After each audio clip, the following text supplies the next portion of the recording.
vous êtes armés et dangereux. Soyez alerte, soyez vivants. Dieu, je vais entrer là-dedans et je vais recevoir. Je veux que ta parole me change. Je veux qu'elle renouvelle ma pensée et je libère ma foi. Comme quoi tu vas guérir cette maladie dans mon corps et que je ne vais pas rester blessée et brisée.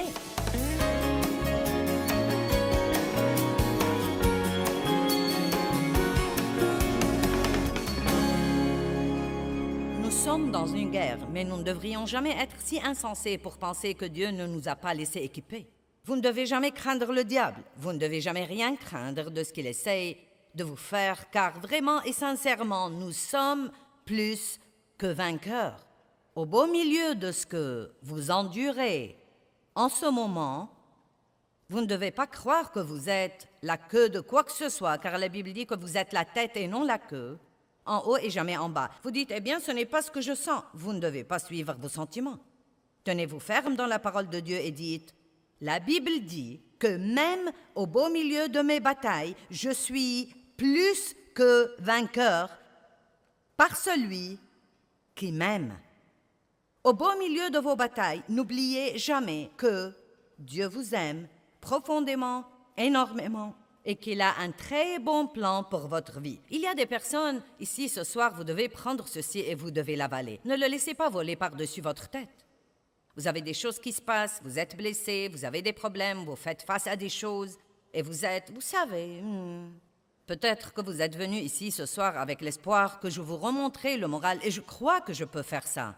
Je crois que je peux vous équiper et que vous arriverez par la parole de Dieu au point où vous ne serez pas toujours celui qui doit être encouragé, mais celui qui encourage les autres. La seule raison pour laquelle nous déprimons tellement quand nous avons des problèmes, c'est que nous craignons de ne jamais pouvoir nous en débarrasser. Nous craignons de ne pas avoir ce que nous voulons dans la vie ou de devoir attendre beaucoup plus longtemps que nous ne croyons que nous pouvons attendre. Nous croyons que ce que quelqu'un nous a fait nous est injuste, et il se peut que ce soit le cas. Mais nous devons aussi nous rappeler que Dieu est un Dieu de justice et qu'il ne supportera pas que les gens blessent ses enfants s'ils demeurent fermes dans sa parole. Si quelqu'un me blesse et que j'ai une attitude amère et que je refuse de lui pardonner, je ne peux pas m'attendre à ce que Dieu me délivre. Je ne verrai pas la justice de Dieu dans ma vie si j'ai cette mauvaise attitude. Mais si, par sa grâce, je joue le rôle qu'il m'a demandé de jouer, Dieu me rendra toujours justice dans ma vie et il vous rendra toujours justice dans votre vie. Écoutez-moi, si quelqu'un vous a blessé, Dieu est un Dieu de justice et il vous rendra le double pour vos ennuis si vous tenez bon dans sa parole. Est-ce que vous me comprenez? Vous devez comprendre ça. Vous êtes plus que vainqueur. Peut-être que vous pensez en ce moment que vous êtes en bas, mais la Bible dit qu'au beau milieu de toutes ces choses, non pas quand elles sont finies, mais au beau milieu de toutes ces choses, et c'est le meilleur moment pour ouvrir votre bouche et dire « Je suis plus que vainqueur par Christ qui m'aime ». As-tu entendu ça, diable? Je suis plus que vainqueur par Christ qui m'aime. La tête et non la queue, en haut et jamais en bas. Je prêterai à beaucoup de nations et je ne m'emprunterai pas. Un chrétien doit être sur ses gardes, doit vivre sur ses gardes. Luc 12, 15 dit « Gardez-vous de toute avidité et convoitise. » Vous devez vous garder quand Dieu commence à vous bénir matériellement et financièrement, d'avoir un esprit avide et de vouloir de plus en plus et de plus en plus et de plus en plus et plus. C'est pourquoi veillez à ce que plus vous avez, plus vous donnez. Amen. Plus vous avez, plus vous donnez. Plus votre vie est meilleure, mieux vous traitez les autres personnes. Chaque fois que Dieu vous bénit, partagez-en toujours une partie avec quelqu'un d'autre. Et peut-être que c'est un des secrets du don. Peut-être que Dieu nous dit de donner toujours des prémices de ce qu'il nous donne dans la vie, de toujours donner d'abord, parce que c'est un des moyens dont nous combattons l'avidité et la convoitise, qui sont des choses terribles à avoir. Quand vous êtes avide et cupide, vous ne pouvez même pas être reconnaissant de ce que vous avez. Vous voulez plus. Matthieu 16, 6. Gardez-vous bien du levain des pharisiens. Ce levain dont il parlait était de revenir vivre sous le légalisme plutôt que de vivre dans la vraie liberté que Christ est mort pour nous donner. Jésus n'est pas mort pour que nous puissions vivre sous des règles et des réglementations et des lois que les gens nous font. Il veut que nous soyons libres pour être menés par le Saint-Esprit qui vit au-dedans de nous, qui nous mène toujours à une vie de sainteté. Matthieu chapitre 10, verset 17. Prenez garde de ceux qui s'opposent à Dieu. Faites attention qui vous fréquentez. Marc 13, 23. Prenez garde à vous-même. Vous devez vous connaître vos faiblesses, connaître vos forces. Luc 17, 3. Prenez garde les uns aux autres. Quand vous voyez quelqu'un commencer à transiger sur un certain plan, priez pour lui. Quand vous voyez quelqu'un traverser une période difficile, priez pour lui. Un des meilleurs moyens de nous entraider, c'est de prier tout de suite quand nous voyons quelqu'un avoir un besoin.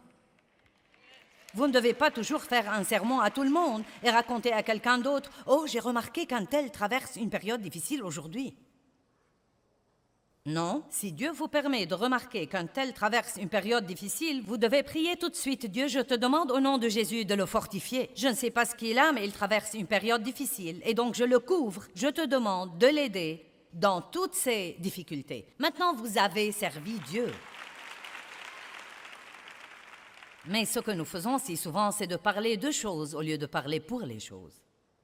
Nous devons être sur nos gardes, nous devons prêter attention aux pensées qui entrent dans notre tête, nous devons prêter attention aux sentiments que nous avons. Eh bien, d'où est-ce que ça vient?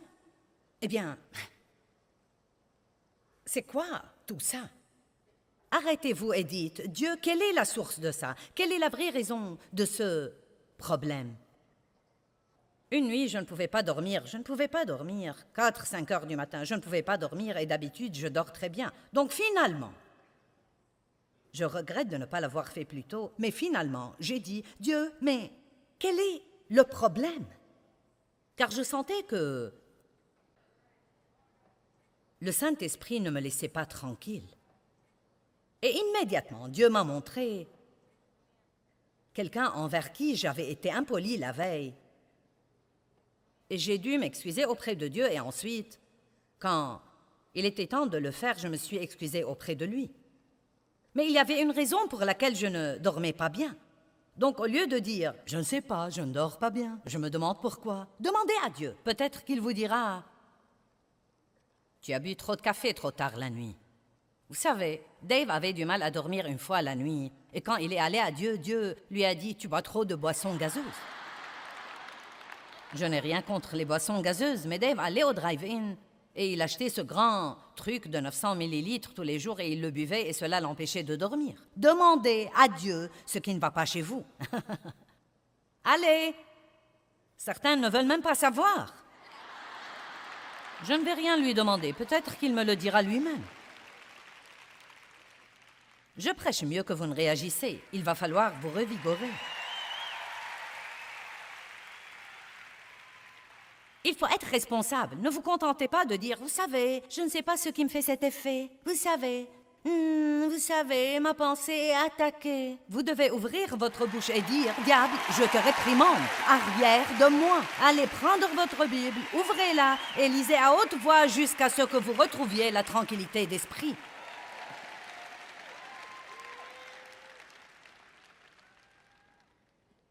Parce que ça marchera si vous faites ça. J'étais blessée une fois et j'étais vraiment fâchée contre Dave. Et quand vous êtes fâché contre quelqu'un, vous n'entrez pas dans la pièce où il est. Quand il entre dans la pièce où vous êtes, tout s'embrouille et vous êtes comme... Vous ne lui parlez pas, vous ne dites rien. Vous n'êtes pas prêt de faire pour lui ce que vous faisiez normalement. D'habitude, si vous alliez apporter quelque chose à boire, vous lui apportiez quelque chose, mais pas maintenant. Non, je ne vais rien faire pour toi. Vous voyez, j'ai appris après une bonne trentaine d'années dans la parole que ça ne marche pas dans l'économie du royaume. Tout ce que je faisais, c'était d'ouvrir une porte au diable. La Bible dit que le soleil ne se couche pas sur votre colère. Ne donnez pas une opportunité au diable. Ne lui donnez pas accès. Mais je me sens si fâchée et je me sens si blessée. Nous commençons à jouer le jeu du blâme. Vous ne devez jamais vous inquiéter de ce que quelqu'un d'autre fait ou ne fait pas. Nous ne sommes responsables que de notre rôle. Vous ne m'avez pas entendu.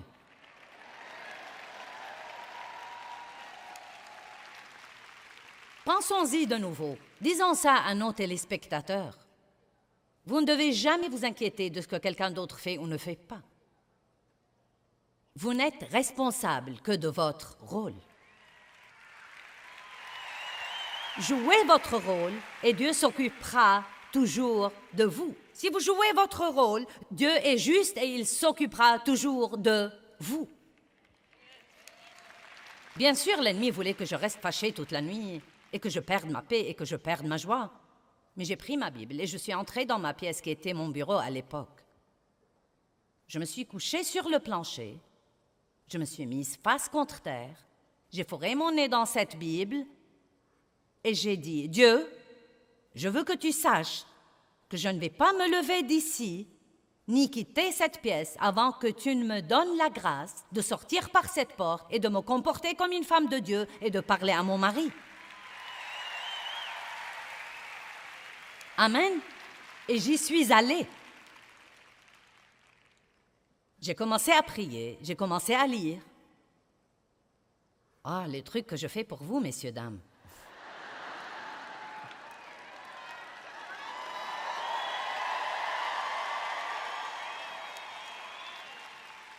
Vous ne devez pas dire « Je regrette de me sentir comme ça, mais... Dieu aide-moi à ne pas me sentir comme ça. » Non, je veux que vous ayez le feu sacré au-dedans de vous ce week-end. Dieu vous a amené ici pour que je puisse attiser ce feu. Attiser ces braises qui sont peut-être sur le point de mourir ou de s'éteindre. Eh bien, c'est si dur. Arrêtez de dire ça, s'il vous plaît.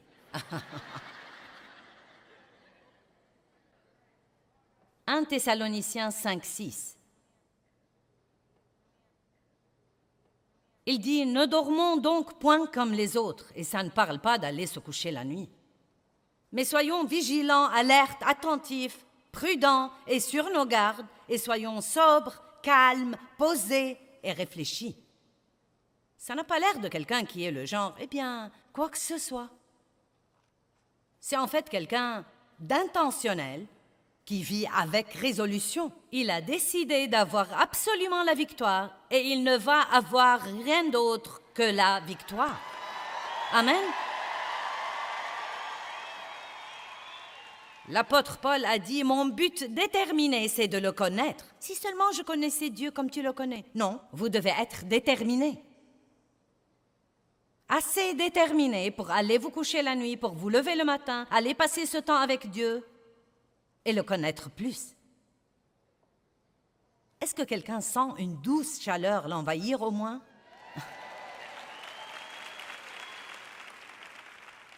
La Bible dit dans 1 Corinthiens 2:15 que l'homme spirituel juge de tout, il s'enquête, met en question, examine et discerne toutes choses. Si nous voulons vivre dans la victoire, nous devons nous arrêter de somnoler. Amen. Prêtez attention aux petites incitations du Saint-Esprit. Prêtez attention au discernement que vous avez en vous. J'ai traversé quelques trucs durant ma vie. Proverbe parle maintes et maintes fois de la sagesse et de la prudence et du discernement et de la sobriété. Ce sont 4 mots des plus merveilleux et je me permets de dire que beaucoup de gens ne savent pas ce qu'ils veulent dire. C'est la capacité de choisir entre le vrai et le faux. Le discernement est quelque chose que vous pouvez avoir au tréfonds de vous et qui va vous protéger si vous l'écoutez. Un matin, la semaine dernière, j'étais debout dans mon bureau. Je portais une longue chemise de nuit. Je n'étais pas encore habillée pour la journée, donc voilà, vous savez, une image pour vous. Joyce en chemise de nuit. Et J'avais quelques Bibles car j'allais faire un peu de télé ce jour-là. Et donc, j'avais 2 ou 3 Bibles que je devais prendre au bureau. Et j'avais ma tasse à café vide. Je portais ma petite tasse à café vide. Et donc, quand je suis arrivée à l'escalier, j'ai eu cette petite pensée sage. Je devrais saisir cette chemise de nuit et la remonter pour ne pas m'empêtrer les pieds et trébucher. Mais j'ai pensé, ça vous rappelle quelqu'un que vous connaissez? Donc j'ai commencé à descendre l'escalier et j'ai failli tomber. J'ai dit au Seigneur que j'étais désolée. Ce qu'il y a, c'est que la grâce de Dieu m'a sauvée cette fois. Il est miséricordieux. Mais vous savez quoi? C'est ma pensée. Vous pouvez penser ce que vous voulez. Je ne descendrai plus jamais ces escaliers sans remonter cette chemise de nuit si je la portais, parce que je crois que maintenant que je sais et que j'ai vu la miséricorde de Dieu, si je continue à faire quelque chose d'idiot, à ce moment-là, je risque, et si je tombe, à ce moment-là, ce ne sera pas Dieu qui dit « Tu ne m'as pas écouté, je vais donc te faire tomber de l'escalier. » Mais quand nous n'écoutons pas Dieu et que nous savons que nous n'écoutons pas Dieu, quand vous ne savez pas est une chose, mais quand vous savez en est une autre. Si nous n'écoutons pas Dieu, ce que nous faisons à ce moment-là, c'est de sortir ici, en dehors de sa protection, là où nous sommes à découvert devant l'ennemi. Nous disons toujours « Je sais que je ne devrais pas faire ça, mais... » Je sais que je devrais faire ça, mais... Je sais que je devrais aller me coucher, mais... Demain, quand vous serez fatigué, ce n'est pas la faute de Dieu. Ce n'est pas la faute du diable, c'est votre faute.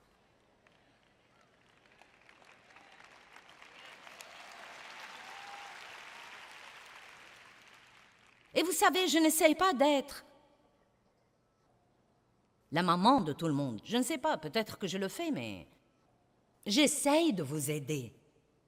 J'essaye de vous montrer que certaines de ces petites choses simples et pratiques que vous savez, que vous devriez ou ne devriez pas faire, peuvent vraiment faire une grande différence dans votre vie.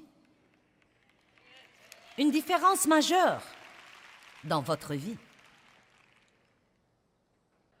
La guerre spirituelle ne doit pas être difficile.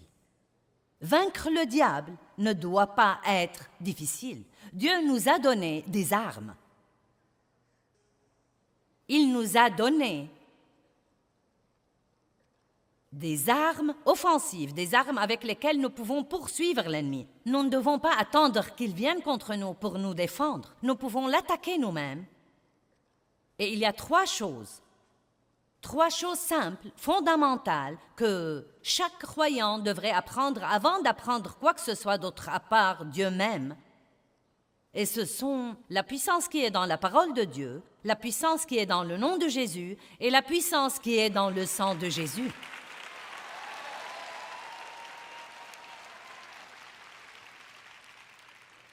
Ces 3 armes sont offensives. Nous pouvons les utiliser pour poursuivre le diable agressivement. Arrière de moi, Satan. Au nom de Jésus, arrière de moi. Quand le diable nous attaque, ou simplement pour le garder à sa place, c'est-à-dire sous nos pieds. La parole de Dieu. Je me rends compte de plus en plus dernièrement à quel point la parole de Dieu est puissante.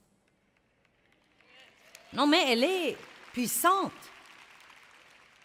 Nous pouvons chanter la parole, prier la parole, dire la parole, apprendre la parole. La parole de Dieu est une chose étonnante. Et je me suis fixée d'apprendre aux gens. Et je vais essayer de faire ça dans chacune de mes conférences, certainement, et j'espère le faire dans toutes les sessions. Comme quoi, quand quelqu'un vous prêche la parole de Dieu, comme je fais ce week-end, il y a une onction sur cette parole. Jésus est la parole. Amen. Et donc, quand quelqu'un partage la parole de Dieu avec vous, il ne partage pas des paroles ordinaires. Quand vous écoutez la parole de Dieu, quand vous allumez votre télé et que vous recevez la parole, ce n'est pas des paroles ordinaires. Ces paroles sont remplies de puissance. Elles sont remplies de puissance. Nous prenons des vitamines parce que nous croyons qu'elles ont quelque chose en elles qui va nous aider. Eh bien, vous devez prendre la parole de Dieu. Ne vous asseyez pas comme « Eh bien, je suis venu pour écouter ce que Joyce a à dire ce week-end. » Vous allez à l'église, je me demande ce que le pasteur a à dire ce week-end. Vous ouvrez au premier verset, vous l'avez souligné, donc vous pouvez le repérer. Ah, je connais celui-là. Non, mais nous devons être attentifs. Vous devez écouter.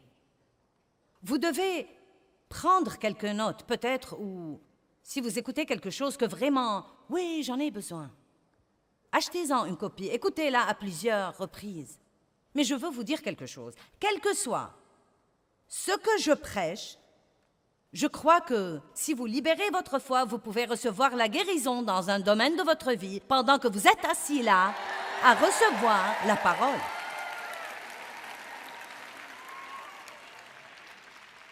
Quand vous êtes assis sous la louange jointe et l'adoration qui est remplie de la parole, vous pouvez recevoir la guérison. Vous pouvez recevoir la guérison physique, vous pouvez être guéri de la maladie. Psaume 107, 20, il envoie sa parole vivante et les guérit. Elle est guérie. Votre cœur brisé peut être guéri pendant la louange et l'adoration.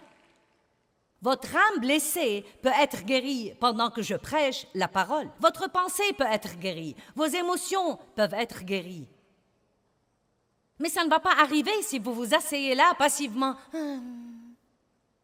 Vous dites, eh bien, que suis-je censé faire? Libérez votre foi. Soyez alerte, soyez vivant. Dieu, je vais entrer là-dedans et je vais recevoir. Je veux que ta parole me change. Je veux qu'elle renouvelle ma pensée et je libère ma foi en ce moment, comme quoi tu vas guérir cette maladie dans mon corps et que je ne vais pas rester blessée et brisée.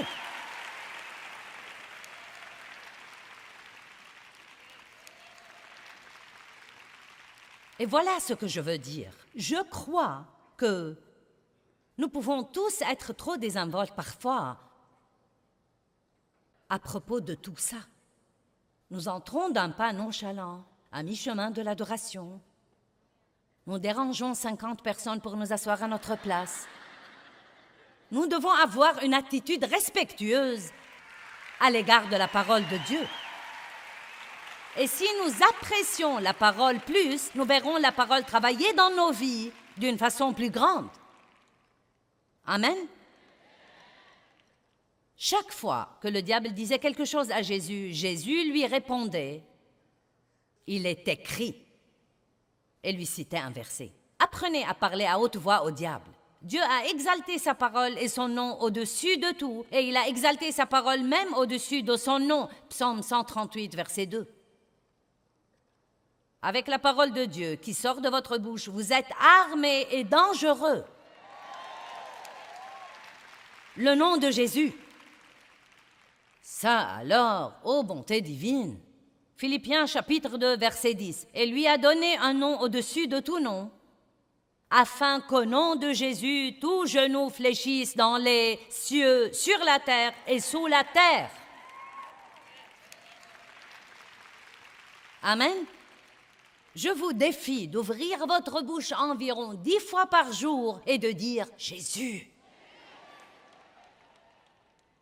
Ouh, il y a une puissance dans ce nom. Et je crois honnêtement que si nous faisons plus ces choses, nous verrions plus d'exaucement dans notre vie. Jésus. Commencez quand vous vous levez le matin. Le premier mot qui sort de votre bouche, Jésus. Ensuite, attendez une minute. Vous pourrez presque sentir l'onction reposer sur vous.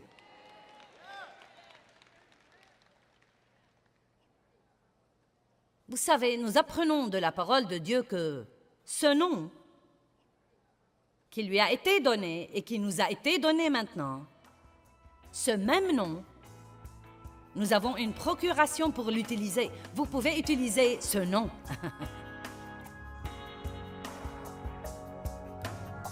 Ce nom représente tout ce qu'il est.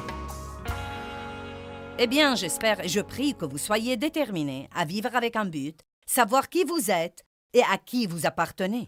Je vous encourage à être sur vos gardes Parce que nous sommes en guerre. Toutefois, nous avons tout ce dont nous avons besoin, nous avons tout l'équipement spirituel dont nous avons besoin pour gagner cette guerre.